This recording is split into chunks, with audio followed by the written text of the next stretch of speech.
Olá, eu sou o Alessandro, trabalho com educação há mais de 20 anos e eu vim aqui hoje trocar uma ideia com vocês sobre o que é o autismo.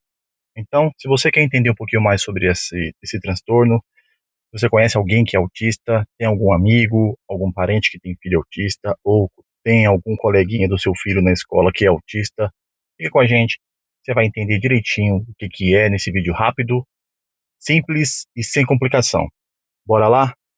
Então, nos últimos anos, a gente percebeu um aumento muito grande e significativo nas escolas públicas de crianças com autismo. O que antes era algo esporádico e muito raro, de 5, 6 anos para cá, é, triplicou, quadruplicou, quintuplicou, difícil saber, assim, mas aumentou quase 100% o número de crianças diagnosticadas com autismo, dos mais diversos níveis. Tá? Então vamos lá, o que é o autismo? Em primeiro lugar, gente, a gente tem que deixar uma coisa muito clara. Ser autista, o autismo, não é uma doença. É uma condição neurológica do neurodesenvolvimento, é algo cerebral. Você não vai olhar para uma criança e olhar, observar ela e dizer assim, "Ah, ela tem cara de autista." Isso não vai acontecer, tá? É algo neurológico, comportamental, tá? Então, não é uma doença, é uma condição neurológica de desenvolvimento. Então, o TEA é um distúrbio de desenvolvimento que afeta o funcionamento cerebral e não é uma doença que se cura ou se pega. Então, gente, o autismo não tem cura e o autismo não se pega. Então, seu coleguinha lá, o coleguinha do seu filho da escola, não vai passar autismo para o seu filho. Fique tranquilo, tá? E quem tem uma criança com autismo, né, ou quem tem contato com uma criança com autismo, é importante saber que o autismo não se cura, ele se trata. Existem acompanhamentos para melhorar a qualidade de vida, aumentar a independência e, na medida do possível, que essas crianças se tornem adolescentes e adultos independentes. Mas não é algo que se cura, certo? E o que causa o autismo? São múltiplos fatores. Você não tem um fator isolado, né? A ciência não conseguiu fechar ainda. Se a criança, a mãe, ou se acontecer X, a criança vai nascer com autismo. Se acontecer Y, a criança vai nascer com autismo. O que existe é uma combinação de fatores genéticos e fatores ambientais. Então vamos primeiro para os fatores genéticos. Então, é multifatorial, como eu disse para vocês, não há um gene do autismo, mas sim a influência de muitos genes diferentes que, em combinação, aumentam o risco. Tem a questão da hereditariedade, né? Muitas alterações genéticas são herdadas dos pais, mas outras podem surgir espontaneamente, com mutações novas. Então você tem genes e mutações. Mais de 1.000 genes já foram relacionados ao TEA, que é o autismo. E os testes genéticos podem ajudar a identificar mutações específicas, embora não diagnostiquem todos os casos. Então, tá vendo? Vários fatores. Então, esses fatores isolados são fatores isolados que são combinados entre si. Esses são os fatores genéticos, mas também tem fatores ambientais do meio onde nós vivemos que também podem influenciar, que, combinados com fatores genéticos, aumentam a probabilidade da criança nascer com autismo.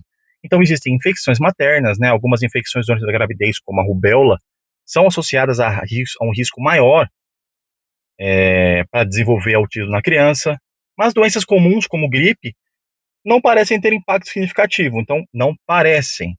Existem estudos que precisam ser aprofundados. Exposição a substâncias. Então, o uso de certos medicamentos na gravidez podem aumentar o risco da criança nascer com autismo. Por exemplo, o ácido valproico. E exposição a poluentes, como a poluição do meio ambiente, dos carros, de fábricas, de cidades grandes. Condições na gestação, nascimento, né? Crianças prematuras, baixo peso ao nascer, gestações múltiplas. E, por último, a idade parental avançada, né? Quando os pais são muito mais velhos, né? E acabam tendo crianças muito mais velhas. Lembrando, todos esses fatores isolados não caracterizam, não são suficientes para que uma criança desenvolva o autismo. São fatores combinados. Então, você combina fatores genéticos com fatores ambientais. E aí entra questões que vão além da ciência, né? O que para algumas famílias, para algumas mulheres, alguns casais, alguns fatores pesam mais do que outros. Então é múltiplo, isso é muito específico, né? Então, como se diagnostica? Como que se faz o diagnóstico de uma criança com autismo, se a criança não tem cara de autista? Bom, como eu disse lá atrás, é uma condição neurológica do desenvolvimento. Então, são observados sinais de comportamento na criança. Então, existem vários sinais que a criança dá logo no início que são indicativos de que algo está fora do considerado, vamos dizer aqui entre aspas, tá, gente? É normal para uma criança daquela faixa etária. Então, por exemplo, nós temos é, sinais iniciais após o nascimento, né, que inclui a falta de contato visual, a criança não responde ao nome, atraso na fala e movimentos repetitivos, né, são as estereotipias. É muito comum crianças autistas, elas não olham para você. Então, eu trabalho com educação e é muito comum quando você vai chamar uma criança autista, tá? Lembrando, cada caso é um caso, mas é algo relativamente comum. A criança não faz contato visual com você. Você pode mostrar o que for para ela, você pode chamar atenção, gritar, ela não vai olhar para você. O máximo que ela vai fazer é pegar algum objeto que você dá. Se for, por exemplo, um brinquedo de interesse dela, ela vai pegar. Mas ela não faz contato visual. É extremamente raro ela olhar no seu olho. Isso é muito comum. A criança não responde ao nome. Então, por exemplo, ela chama João. Você vai chamar João. João, além de não olhar para você, ele não vai atender nunca. Você vai chamar a vida inteira, vai chamar milhões de vezes, ele não vai olhar para você e não vai responder ao seu chamado. É comum também ter atraso na fala e movimentos repetitivos, né, que são chamadas estereotipias, né. Existem outras características comportamentais, né, que é a interação social. A criança tem dificuldade de manter contato visual com os colegas e com o professor, com os pais. Parece não ouvir, como disse, quando a gente chama. Ela reluta ao toque, carinho, não gosta de contato. Tem tendência ao isolamento e dificuldade em entender expressões faciais ou emoções. Normalmente elas gostam de brincar isoladas. Comunicação. Pode haver atraso na fala, repetição de palavras, ecolalia, que é quando você pergunta para a criança, por exemplo, qual o seu nome? Ela repete para você, qual o seu nome? Então isso chama-se ecolalia, muito comum em crianças com autismo. Tom de voz monótono ou uso de gestos de terceiros para obter desejos, comportamento repetitivo de rotina. Então a criança ela tem apego a objetos inanimados, ela tem resistência à mudança de rotina. Então, na escola é muito comum uma criança, ela tá na sala, ela fica tranquila na sala. Quando ela vai sair da sala para ir brincar no parquinho, ela entra em crise. Ela fica extremamente agitada. Aí, quando ela acostuma no parquinho, ela tem que voltar para a sala, ela entra em crise de novo. Então, trajetos de perua, de carro, de ônibus, balançar do corpo, girar objetos ou alinhar brinquedos. Essas crianças costumam ter muita sensibilidade sensorial. São reações exageradas ou insuficientes a sons, cheiros, luzes, texturas de alimentos ou roupas. É muito comum crianças autistas terem muita sensibilidade ao, ao som. Elas tampam o ouvido como se o som estivesse causando incômodo ou estivesse causando dor. Então a gente precisa é, prestar atenção nesses sinais. Então, reparem que, da mesma forma como não se tem um único item isolado para uma criança desenvolver o autismo, também não se existe um único comportamento para se determinar se a criança é autista ou não. Então, são vários fatores que os pais, as pessoas próximas àquela criança, já começam a observar logo pequenininha. Então, a mãe já observa esses itens, esses pontos. Quando chega na escola, os professores também observam.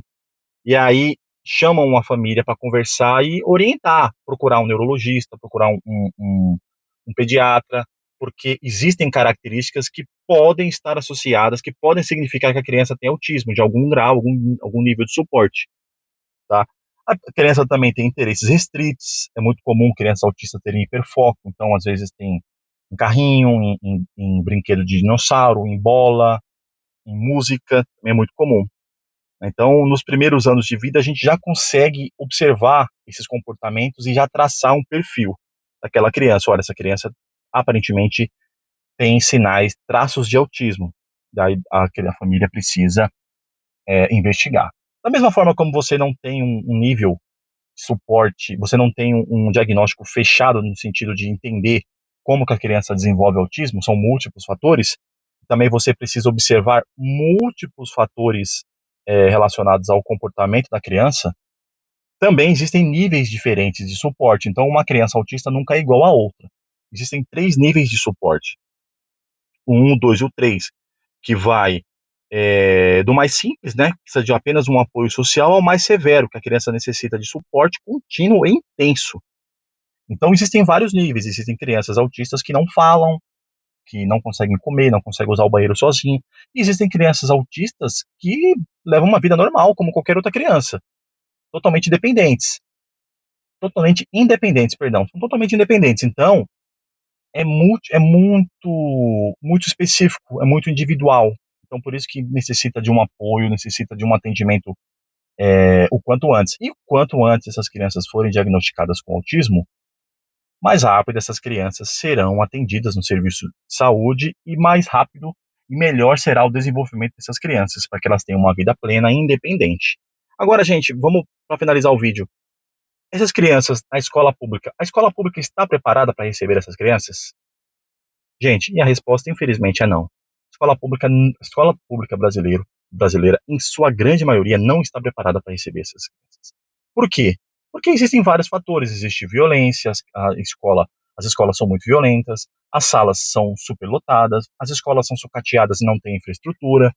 Você tem professores que não têm formação adequada para lidar com crianças autistas. Não é que o professor ele é ruim ou o professor não quer lidar com essa criança. O professor não sabe lidar com ela, porque como eu disse agora há pouco, são crianças diferentes. O que funciona para uma criança autista não funciona com a outra. O professor tem que observar e ir testando as estratégias.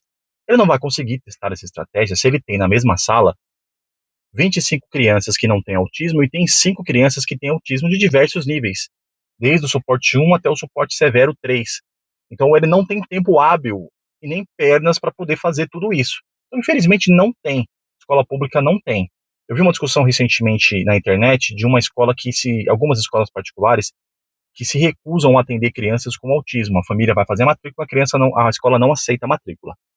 Eu vou ser muito sério com vocês. Eu prefiro uma escola que diga para mim que não vai aceitar, não vai fazer a matrícula do meu filho porque ela não pode atender as necessidades do meu filho, do que uma escola que faz a matrícula, fala, pode deixar que a gente vai acolher seu filho, ele vai ser muito feliz aqui, e meu filho vai para a escola apenas para passar o tempo.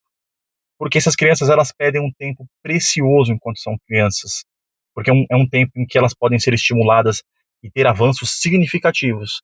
Então, o que a gente precisa ter é uma política pública de escolas especializadas em crianças com autismo. Não adianta jogar essas crianças numa escola regular sob o pretexto de socialização, porque elas estão ficando para trás. O serviço público não dá conta de atender essas crianças, e aí joga-se para a escola com o pretexto de socialização, e o professor não dá conta. O professor se vira, não é nem nos 30, é nos 500, e acaba não dando conta. Então, gente, é uma realidade muito triste. A gente pode conversar depois. Eu vou fazer um vídeo sobre os detalhes da escola pública, como que essas crianças vivem no dia a dia, para vocês entenderem a dificuldade dos professores e a dificuldade dessas crianças e como elas são prejudicadas sob o pretexto do governo de que elas vão para a escola para socializar. Gente, uma criança de 5, 6 anos ela precisa socializar, claro, mas ela precisa ter o seu desenvolvimento. E ter seu desenvolvimento, se falando de uma criança, se tratando de uma criança autista, isso é fundamental. A criança autista precisa de muito mais estímulo do que uma criança que não tem autismo. E na escola pública ela não tem isso. Tudo bem, gente? Gostou do vídeo? Ficou até aqui? Dá um like, compartilha, segue o canal. Logo, logo vai sair um vídeo novo sobre essas crianças na escola. Beleza? Abraço.